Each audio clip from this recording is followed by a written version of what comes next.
right, well, welcome. Who's at their first TC?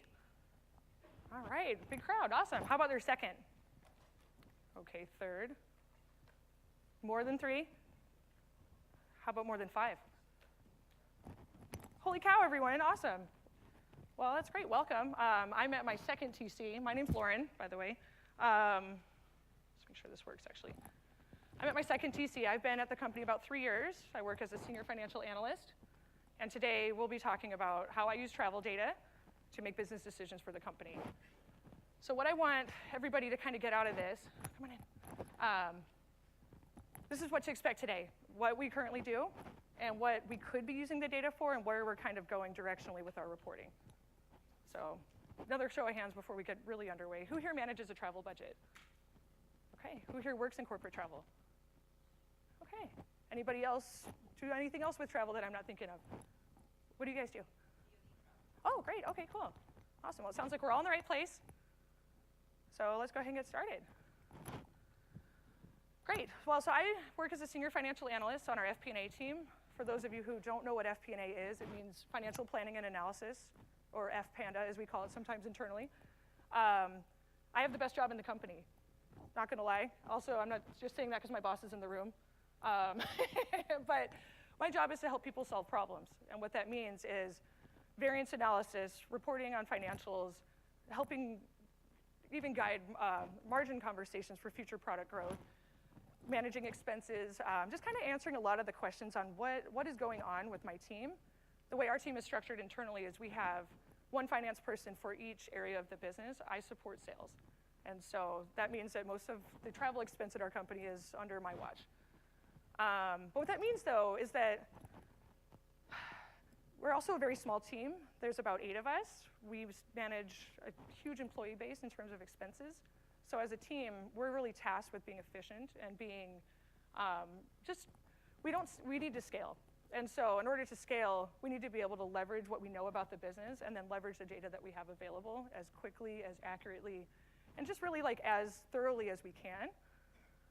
And so for me, that means managing travel data. So the use case I'm gonna walk through is actually pretty much my first several months on the job. It was a scary time. But our biggest event that we do, other than TC, is an event that we call SCO. It's our sales kickoff event. And what that is basically a similar event to what we are doing right now, where we have all of our sales team come in. We rent the conference center in downtown Seattle. We book all the hotels in the area. We have the whole team come in, and it's kind of a training event, a lot like this. It's really just training, new materials, new product features, morale and training. It's a good opportunity for people that are field-based to really meet and work with the corporate team. And it's kind of a big family event. It's really fun. But then from the finance perspective, it's also very expensive. So it's really important for us as we're forecasting, especially leading into earnings seasons and that kind of stuff. We're a public company. We need to be able to forecast our expenses pretty well and pretty accurately. So this kind of gives an overview of what the event was like a couple years ago. We had about 1,500 employees fly in worldwide. Most of the event expenses are pretty fixed, though, so it should conceivably be pretty easy to forecast for. I say conceivably because we'll see what happens, but most of the event costs are fixed, right? So we have the cost of renting the convention center. We have food and beverage. It's kind of a headcount-driven thing. We have AV. We have kind of known nights in the hotel rooms, flights, right? So it should be pretty easy to budget for an event like this. But then what ended up happening is we closed our books the next month. Variance analysis time. Well, whoops. I had a 60% unfavorable variance for T&E, several $1 million. I like my job, and I wanted to keep it. So, like I said, my boss is in the back, so I definitely want to keep my job. But this became an issue really, really quickly. I had to fix it as fast as I could. I don't even know what caused it. I'm just in total panic mode. So I'll do it twice because I'm panicking. I was really panicking. I can't impart that enough. So of course, I jumped to the worst conclusions ever. Oh, it's totally fraud. It's got to be just who knows what's happening at this company. I'm brand new here. Like, what is this control environment? What's the tone at the top look like? Maybe just expense duplication. I was hoping it was just accruals that got picked up twice kind of thing. The easy answers would have been the good ones. But then after going through the kind of normal audit checks of working with accounting and kind of just looking at the transactional detail in our GL system, It wasn't really any of that. It was, it seemed obvious at this point it was non-compliance with our travel policy. But I don't even know how to compare any of the data we have to our policy, right? So then I started asking the questions of, well, you know, how do I even get the data that I need, right? Do we have it available to us? If we do, is it easy to get? Can I get it regularly? And then once I have it, how do I use it? Like, can I use it in Tableau, hopefully? If not, is there another way to do it? And then kind of the bonus question, I wasn't thinking about it at this point in time, but it was one of those, like, once we have it and it's there, we can do a lot with it, I bet, and it doesn't have to just be expense management. So, how do I get my data? I don't know, have any of you been to the T&E presentations we've done at TC in the past? We have one in the back? Awesome. Well, this was last year's presentation, so I'm not going to get super deep into it. We do have it available to you if you want to see it. But basically, we employ a team of people within the greater finance umbrella. Ours is our finance analytics team. They curate all of our data sources for us. And one of the data sources that they put together is one that's called the Travel Master. It's a very awesome name. But the Travel Master basically marries a bunch of different data sources together so that we have a complete data set to be working with. And so that means small pieces of our GL data, small pieces of our Workday data, and then all of our Concur and all of our Agencia data, which is what we use for corporate travel and all of our P-card management. So, and then they do test it very regularly, so I always know when I'm pulling up the Travel Master that I'm looking at the most current data and the most complete data. They have a big job. But now that I have this data, we're building reporting from scratch. So what is the best thing to be doing with it? Well, these 4 tenets are really what drove a lot of our reporting at the first place. It needs to be relevant. Relevant to me was, how do I fix the biggest errors right away? Relevant could mean something else to a different type of audience, but that was mine. So I just we don't care about mileage so much. I care about flights, I care about hotels. Like, let's worry about the big things first and then worry about the other stuff later. And then I also, the reporting needs to be timely enough where it's actually actionable. Telling somebody that they ran over on their expenses 3 months ago isn't going to really change behavior. We need to be able to tell them that, hey, sheriff is in town, we're looking at it right now, and we need you to fix it right now. And then accessibility is another big one too. We really want everybody to have access to the data that they need, but then also don't have access to data that they don't need. Whether it's an internal compliance issue or not, we're pretty open with our data internally, but it doesn't change the fact that we just don't want to lose the message with a huge data set if people don't need it. Like, if I run a sales team out of Chicago, I don't really care what people are spending their money on in Paris. So just trying to make sure that what we're presenting to them is what they need and only what they need. And then repeatable. I'm a team of 1 that manages this budget. I don't want to build this report every month. I want to build it once, and I want to be able to move date filters, or I want to be able to change small elements of it while still being able to provide the level of reporting that they need. Okay. So with these thoughts in mind, we started what I'm calling kind of phase 1 of this process. Phase 1 was strictly compliance type reporting. We were able to build, with the help of Tom, we were able to build monthly monitoring visits that we publish internally. So we filter at the data source level to each of the teams that would actually be using this as a kind of a benchmarking tool. And it calls out both trending behavior and also individual outlier behavior. So anything that's very clearly over our policy limits is listed right at the top. I send this out as a link to the audience's email. The audience in this case is sales leadership plus their leadership, so it really kind of forces their hand to correct behavior pretty quickly. And it's accessible because it's on a link. They're able to access it from their iPads. They can look at it on their phones. So these people travel a lot. They need to be able to see it. But even if people are looking at necessarily, they see that I'm sending them something, I also send commentary with it just because I found that people are like, thanks, Lauren, and that was kind of the end of it. It needs to be, thanks, Lauren. I'm reading this whole body of this email, and I understand what my actions are. So that was pretty much the kind of the approach that we had. The other thing that is kind of worth noting, too, is internal audit. They also started doing travel audits almost immediately because of the exact same reason. They were really blown away by this overage. So we are all in lockstep together at the corporate office, just making sure that we're all marching towards the same goal. We all use the same vises for our sampling. We use them all for the same oversight functions. So here's an example of them. This is from Agencia. And what this data is it shows all of our flight information, or all of our flight activity on kind of a seasonality look. So this look here in this bar chart here is days of advanced bookings. We found that that's one of the biggest triggers for flight expense changes. If somebody's booking a flight 2 days before versus 2 weeks before, it's going to cost 3 times more. So we're trying to manage that type of behavior. So at first, we're just looking at this behavior, but then we start thinking of the questions that we can ask, because this data is so rich, and we're able to just really dig in. So we can see seasonal trends. We can see that, hey, flying in the summer is going to cost more. We can see year over year, that's what these little gray dots are. Okay, is it really that bad, or is it just, one quarter to the next might look bad, but it's actually we're saving money year over year, so maybe it's okay. Maybe it's just a seasonal thing. And then on the far right, this is travel by type. It's a required field that we have in Agencia. And so we're able to really see really close corollaries between this is why people are traveling for certain activities, and this is how far in advance they're booking it. So those are the levers we can pull, right? We can actually change a lot of internal travel behavior. We understand that, for example, we know when the date of TC is pretty far in advance. People should be booking their tickets really far in advance to come here. People also go to customers that might have an emergency tomorrow, so we also understand that we're running a business, so they might have to book short-term travel, but knowing this kind of data, instead of just putting a finger in the air and just hoping that it's working, it gives us an opportunity to really have a real discussion with the business on how to fix it. So another example here, this is similar as for hotels. So it's kind of more hybrid type reporting where we have both trending reporting and then also individual transaction level detail. We can see that a particular team, for example, would be spending about $200 a night on a hotel regardless of the time of year. And then we can see, this is sorted from top to bottom by average nightly rate. Now we can see that there's quite a few rooms that are much, much more expensive than the average, which also means obviously there's plenty that are under the average.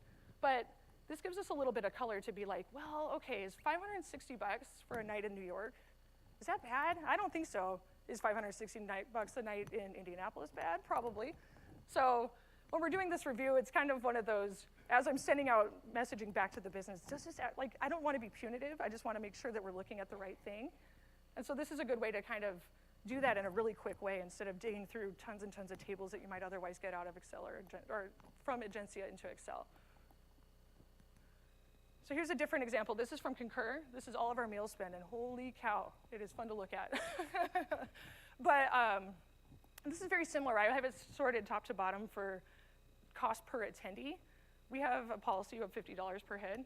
So as you can see, we have had a lot of overruns. Some of these aren't as real as they look, and that's the other important thing when I'm doing this review is it might look like somebody spent $4,800 on dinner.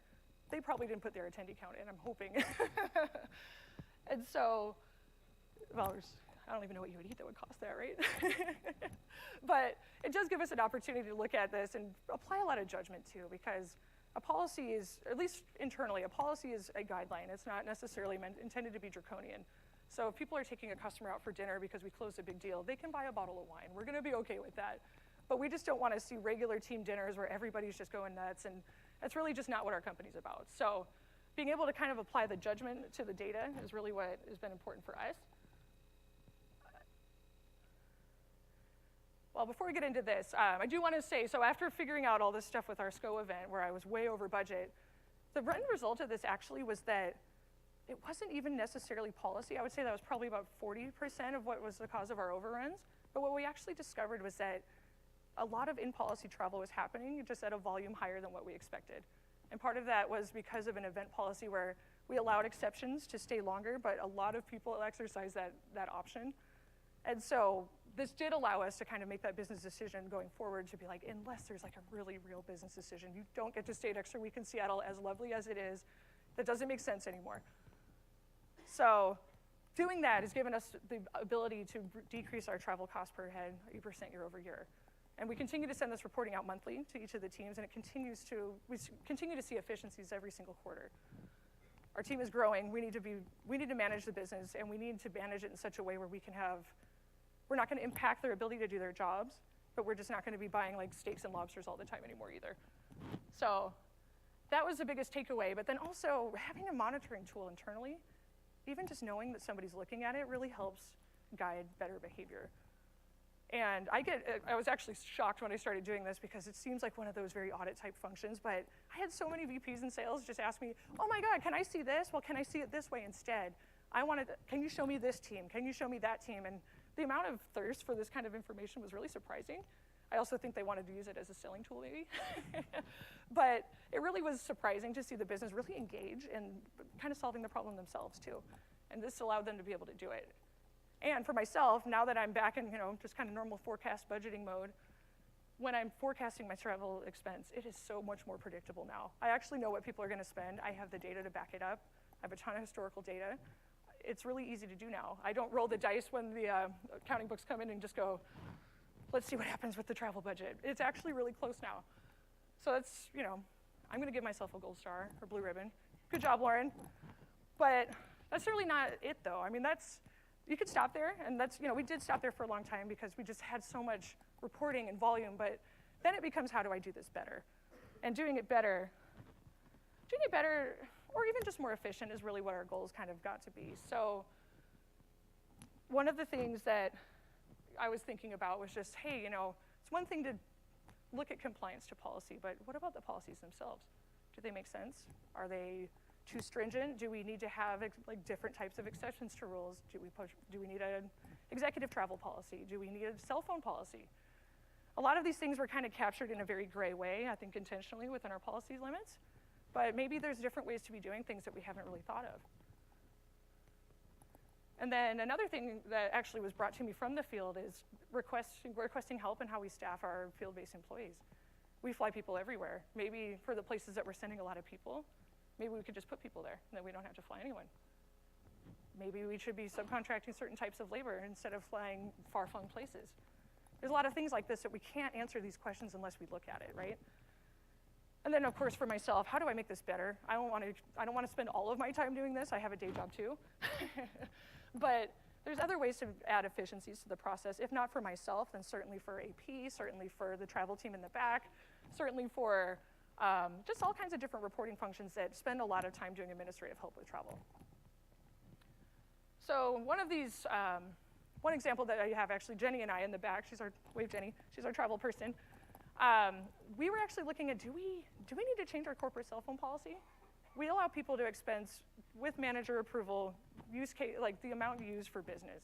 That's not really a policy, right? We need to look at actual dollars because we're gonna get to the point, does it make sense to just have a corporate cell phone plan?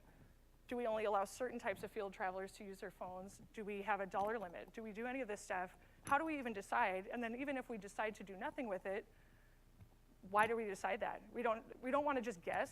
We want to be able to substantiate what we're doing. And using travel data, this also comes from Concur, and looking at just behaviors by team. And I didn't want to include names because there's a lot in here, but we have some people that, for example, are expensing $1,000 a month. We have some people that are expensing 25. So there's not a lot of consistency, which can create morale problems too. So this is just one of the many kind of policies that we've looked at over the course of the last 3 years. This is one of my favorites. I don't get to use maps a lot in my line of work, so this is pretty fun. But this is actually a request from the field. This is one of the sales VPs that asked for me to show him where people were going, because he just wanted to have an idea of the whys, the how frequents, and the really just kind of the wheres, really. And so what this is, this represents all of the destinations for all the tickets that have been booked within this calendar year, or the year to date for fiscal last year. And so we would expect a lot of travel to Seattle. That's headquarters. So we're going to have a lot of people going there for meetings. We're going to have a lot of people going there just in general. But some of these other places didn't really seem obvious to me when we first started looking at this. So, when I'm looking at this map, I see, okay, Seattle's our biggest travel destination.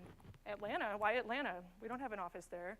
Why are people going there so much? Is it because of customer visits? Is it because we have a lot of internal meetings there where no one lives? Why would we do that kind of thing, right? And so being able to click on it, so each of these is a filter, actually, these bubbles, and so when you click on it, this data down here changes, and it shows all the transaction detail, who's traveling, where they came from, why they're traveling. So it's pretty rich, and it gives an interactive way for the business to kind of manage themselves. So as we're going into next fiscal year, we're starting to plan territories, we're starting to plan just kind of coverage models, basically, and this has been one of the tools that they've been using as we get deeper into that. Another thing we can think about too is, we do have a lot of internal meetings. Do we need to have them all in Seattle? Maybe not in the summer when it's really expensive there. Maybe we can have them somewhere else. Maybe we should be trying to look at teams and look at where they're located and put most people where they're going to be at home. And then the other thing too, like I mentioned earlier, is subcontracted labor. So we subcontract some of our consulting and training services. It's not unusual. But we fly people sometimes to Sao Paulo. We fly people all over Asia. It sometimes makes sense just depending on who the customer is, but even just in terms of time, even if the tickets aren't so expensive, it is several days out of the field. maybe it doesn't make sense to do that if we have the opportunity to use a local partner. This may not look like much. This is one of my favorite visits because it saved me so much time. So what this is actually a screenshot from our internal server. And what this is, the reason you can't actually see any data is because that's by design. When you click on this, it uses your server login, and it pulls up your managerial hierarchy in Workday. So you can only see yourself, and you can see all the people that are in your reporting universe. So like, for example, when I click on it, I'm an individual contributor. I can only see my details. But like Tom in the back can see myself, he can see Jenny, he can see everybody that reports in his universe of control. And this has been so helpful because even just the administrative questions of, hey, Lauren, did I submit that expense? Did it get approved yet? Like, I can't remember if I even put that in. These questions are answered. I just send them the link and I'm like, go find it. You can see what you have in there. It's complete and it's accurate. And for the people managers that are really, really concerned about, just being a good corporate citizen, this is a really good tool for them. And it's really eased a lot of administrative burden on not just my team, but also for travel and for AP and for like a number of different groups. It's really been, it's been really useful. So that's just some of many examples that I have, but this is just, it's been so, so useful to have all of this travel data available to us. So as you're kind of thinking about your own reporting, I'm sure everybody's gears are kind of turning in their heads, right? Good. So whether you're building it from scratch, or if you're trying to kind of just look at your new report, or you're reporting through a different lens, I think the most important things to kind of take away from this are just, where can I bring the most impact right away? The low-hanging fruit. I also think it's really hard when you're doing this from scratch. You want to boil the whole ocean. You're like, okay, I got so much stuff, and like, I'm just going to show them everything. And people have a little bit of fatigue, so it's important just to show what's really important. But then once that's kind of sorted out and just kind of steady state, then the intellectual curiosity can really come in. The what-if questions. Well, what if we staffed it like this? Well, what if we did that? Like this is kind of the phase that I'm in now, and I'm really like loving being in this little bubble right now. But then, it's important to remember that it needs to look good and it needs to be communicated clearly. So it's just sending out a link to a viz isn't going to be enough. It's going to have context to it. You're going to want partnership out of the business that you're working with to ensure that everybody's in the same, we're all in the same company. We're all trying to march towards the same goals. We want people to be able to do their jobs. We're trying not to be punitive. So that's like all of the approach that I like to have, like we're a family, we're trying to manage this together. And then part of that is also just making sure that we do solicit feedback. The business, reporting's a two-way street. The business wants certain things. I like to push certain things that they need to see, but then, there's a lot of curiosity out of the business too. They want, when they've shown these visits to people for the first time, it's usually like we have this data, so then everybody gets really curious too. So it's really important to just engage your audience and ensure that, we're all working together here. Now, the cool part about travel is travel usually comes with souvenirs, right? Are you guys ready for your souvenirs? All right, yeah, good, awesome. I don't know if anybody's poked around on our website much yet. Has anybody kind of done any of the knowledge-based stuff or any of the free trainings? Show of hands, no one? Couple? Okay, oh good, very good. Everybody should be looking at these top 4 bullets for sure. These are really, really good resources. It's really good to use our knowledge base. I use it all the time as a tool, and I work there.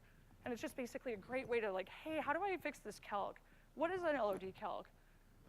How do I make this look good? There's a lot of visual best practices and all these types of information that's available here.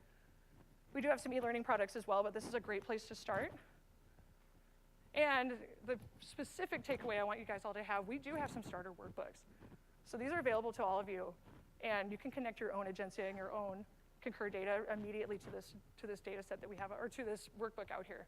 So if you do reporting already, you can kind of compare and see, hey, maybe this is a good idea. If you don't, this is a great place to start, and you can just play with it and make it work for your own company. And then I do have to plug, I am going to be a doctor tomorrow. So I don't have a ton of time on my appointments, but if you want to pop in for a little bit, I'm more than happy to work with anybody. If you want to just take a look at travel vizzes and geek out on your travel data, I'm happy to do it. So, great.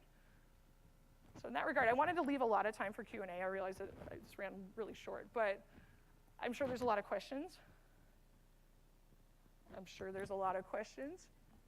We'll start with you in the back. Yes? How do you know that the data is good enough to benchmark? Did you do your data to compare with the industry average? So you're asking about industry benchmarking, is that right? Yeah. Yeah, okay. Well, I mean, Jenny could answer this question too, but we do have a travel team internally. And so they have a lot of access to Agencia data through kind of global data through Agencia. You can look at certain industries and you can look at just certain geographies too. We do most of our benchmarking internally just on our own data because we're trying to control our own environment.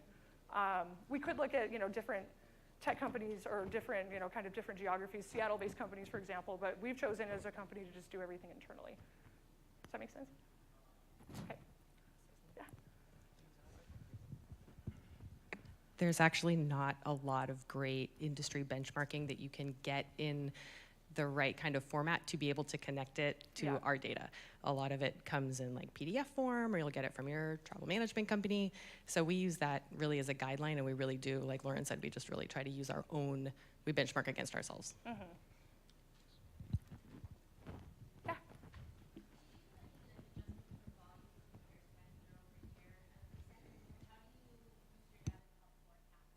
Sure, okay, so just to repeat, you want to know about adjustments for volume, and then how we use this data to actually do our forecasting, is that right? Okay, great. Well, the volume is captured really by doing a cost per leg. So we use that as kind of our level of detail. Instead of just going total dollars, that we have our GL for, right? But we use our cost per leg, or we'll use just days in advance bookings. That's going to be the same regardless of the volume of travel. And so that's kind of how we manage that. Now, in terms of predictability, I have built these for each of our individual travel teams, and so I can see volume of activity by team and also general cost per leg. So we can kind of see, for example, like, oh, our commercial sales team in the US travels on average twice a month, and their tickets cost X. So then I can use that and just times it by the number of heads on the team and how we're planning on growing that team going forward.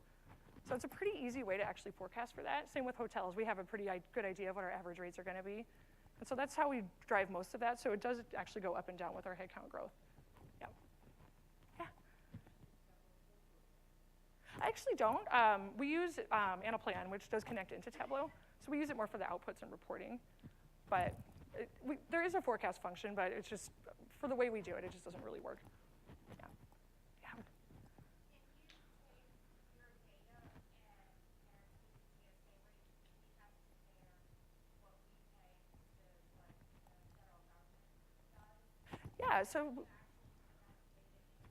Yeah. So you can build a custom calc for something like that, where you could have it be like a conditional formatting issue, where you could be like, hey, if more than this for dinner, make it red, kind of thing, right? We've done that for, so some of our travel groups internally, they have reimbursable travel where customers will pay for it, and their policies are typically more stringent than our own internal policies. And so we do a lot of reporting on that as well. It's pretty simple. Yeah. Anyone on this side of the room? Yeah.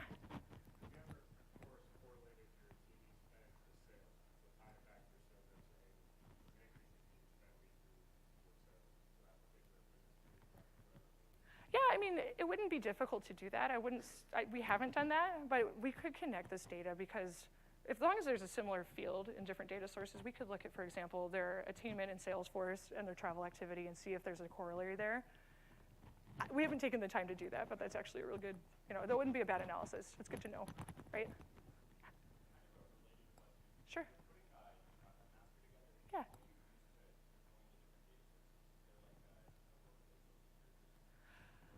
Yeah, so we actually have an internal data source called the consolidator that actually, it's many of our different HR systems that talk together, our recruiting tool, and Workday together. And so that's the source of truth, but then they use SQL, and then Alteryx to mix it all together, and then we publish an internal server, yeah. Yeah, yeah. Yeah.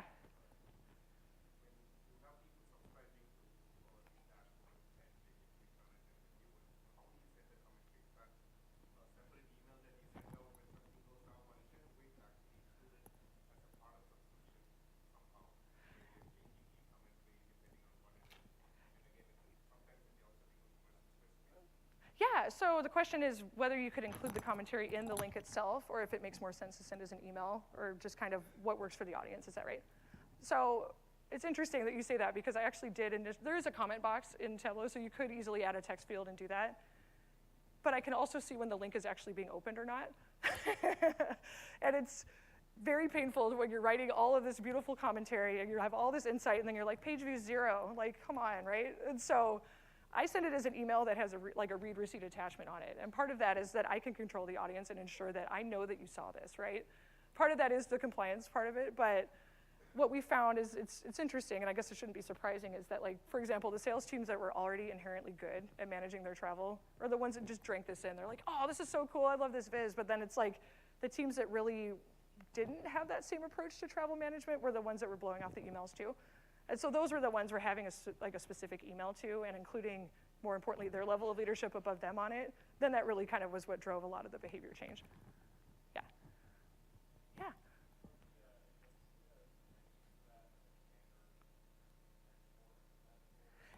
It's an export of a CSV file. It's different because we actually have 9 different Agencia instances that we have up because of their different geographies. And so the situations are all going to be a little different, but it's basically a join of CSVs, and then there's a few other kind of tweaks to it, and I can put you in touch with the guy that actually does that. But it's pretty, I'm sorry? It does come with instructions in the workbook on blind, yeah. Sure. It's similar, right, Jenny? Yeah, it also comes with instructions, but it's a CSV output file, yep. Yep. Yeah, go ahead. Yeah, of course. Do you monitor that somebody at your team looks at it every week to say, hey, this cost center is running over, that cost center is running over, or entirely self-produced by the business? Kind of a hybrid. I would say that we're more of on a monthly cadence because we're trying to tie it out with also our financial modeling too, right? We close the books monthly. But in terms of, if we need like ad hoc reporting, we have it available. I mean, it's certain events like, I'm certain that we're going to be running reports about TC the moment that we get back kind of thing. Hopefully underage, but we'll see. But then there is, I mean, the one that I've showed that has like the individual access, that's just real time, and people can look at it whenever they want. And so it is available, but I would say in terms of push reporting, it's about on a monthly cycle, but then there is pull reporting available. Yeah, yeah.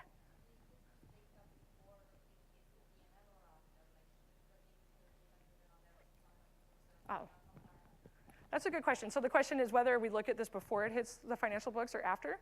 I would say that it kind of depends on when a month ends and starts, because we typically do this reporting on Mondays. Usually, so most of this reporting is driven on transaction date and not necessarily on travel date. We obviously accrue for future dated travel. So it's hard to tie dollar for dollar the travel activity back to the GL. But what we can see, for example, is like all of our travel for TC that we booked, most of us booked it several months ago. So we can kind of see this and assume what the accrual is going to look like. So there is some predictive elements to it, but I wouldn't say it's a direct tie. But it seems to work pretty well when we're normal course of business. Typically, since we book it about 2 weeks in advance, it seems to work fine. Yeah. Anyone else? Yeah.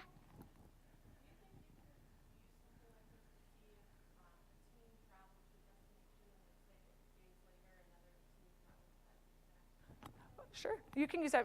You could use transaction date as your kind of means to look at that. Sure. What are you thinking of? You got an idea, don't you? But yeah, I mean, there's so many different date fields that we have available in Agencia, and most travel tools have them, where you could have date of travel, date of departure, date ticket was even issued, any sort of ticket changes. All of these have a date stamp on them. And so you could probably, I don't know what exactly scenario you're thinking of, but one of those date fields would probably be what you're looking for. Anyone over here? I'm not going to put you on the spot if you don't want to. But we're running a little short on time, or early on time, so I don't want to just stand up here and make you answer questions, but if you have anything, we're here. So, anyone else? Okay, well, thank you for coming, and be sure to fill out your survey details here, and I'll stick around afterwards if you want to come over and ask any questions. Great.